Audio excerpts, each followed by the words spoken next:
بسم الله الرحمن الرحيم. عن عائشة رضي الله تعالى عنها قالت قال رسول الله صلى الله تعالى عليه وسلم خذي أنت وبنوك ما يكفيك بالمعروف رواہ البخاری۔ دوستو، یہ الفاظ ایک بڑی روایت کا حصہ ہیں۔ سیدہ عائشہ رضی اللہ تعالیٰ عنہ بیان فرماتی ہیں، قالت ہند ام معاویۃ لرسول اللہ صلی اللہ علیہ وسلم، حضرت ہند نے جو حضرت امیر معاویہ کی والدہ ہیں نبی پاک صلی اللہ علیہ وسلم سے درخواست کی، ان ابا سفیان رجل شحیح، ابو سفیان تھوڑے بخیل آدمی ہیں، فہل علی جناح ان آخذ من مالہ سرا، کیا میں ان کے مال سے بغیر بتائے کچھ لے سکتی ہوں؟ تو نبی کریم صلی اللہ علیہ وسلم نے یہ جملہ ارشاد فرمایا، خذی انت وبنوک ما یکفیک بالمعروف، آپ کو اور آپ کے بچوں کو جو کافی ہو، یعنی جو ضرورت کے بقدر ہو، اتنا آپ لے سکتی ہیں۔ دوستو، وہ لوگ جن کو اللہ رب العزت نے شرف صحابیت نصیب فرمایا، یعنی اللہ رب العزت نے انہوں نے نبی پاک صلی اللہ علیہ وسلم کے دامن کے ساتھ وابستہ کیا، وہ جس طرح زمانہ جاہلیت میں یا کفر کی حالت میں کفر پر مضبوط تھے، اسی طرح وہ اسلام میں آنے کے بعد اسلام پر بھی اسی قدر مضبوط اور ڈٹے رہے اور خالص دل سے اسلام قبول کیا۔ حضرت ہند خود فرماتی ہیں کہ میں نے حضور علیہ الصلوۃ والسلام سے آ کے عرض کیا، ما كان على ظهر الارض من اہل خباء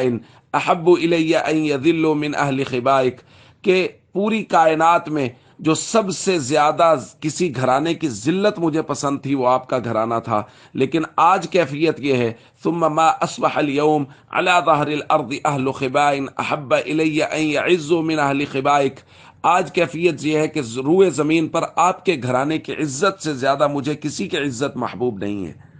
جب اسلام قبول کیا تو اس قدر مضبوطی کے ساتھ کیا، اور انہی کے بارے میں حضور علیہ الصلوۃ والسلام نے بیان فرمایا تھا، خیارہم فی الجاہلیہ خیارہم فی الاسلام، جو لوگ جاہلیت میں مضبوط تھے، وہ جو جاہلیت کے اندر مختار اور معزز لوگ تھے، وہ اسلام میں بھی معزز ہی شمار ہوں گے۔ اور خاندانی شرافت ان لوگوں کی یہ تھی کہ حضور علیہ الصلوۃ والسلام نے ایک مرتبہ بیعت لیتے ہوئے خواتین سے ارشاد فرمایا کہ تم اس بات پر بیعت کرو کہ تم زنا نہیں کرو گی۔ تو حضرت ہند نے درخواست کی، اوتزنی الحرہ، یا رسول اللہ، آزاد عورت بھی زنا کر سکتی ہے؟ یعنی یہ اس قدر پاک دامن پاک باز خاندان تھے، اور پھر اللہ نے ان کو شرف صحابیت بھی نصیب فرما دیا۔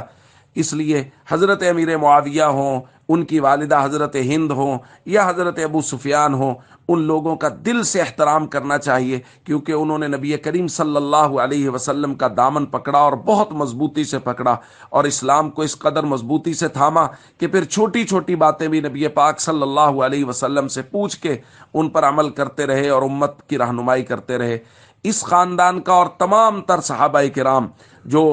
فتح مکہ سے پہلے ان کا مرتبہ زیادہ، جو فتح مکہ کے بعد ان کا مرتبہ کم، لیکن تمام تر صحابہ کے بارے میں قرآنی اصول ہے، وَكُلًّا وَعَدَ اللَّهُ الْحُسْنَى، سب کے سب صحابہ کے ساتھ اللہ نے جنت کا وعدہ کر رکھا ہے۔ اس لیے سب صحابہ کرام کا احترام کریں، دل سے ان کے ساتھ محبت اور عقیدت رکھیں، اور ہمیشہ یہ دعا کریں کہ اللہ رب العزت ہمارا حشر صحابہ و اہل بیت کے ساتھ فرمائے۔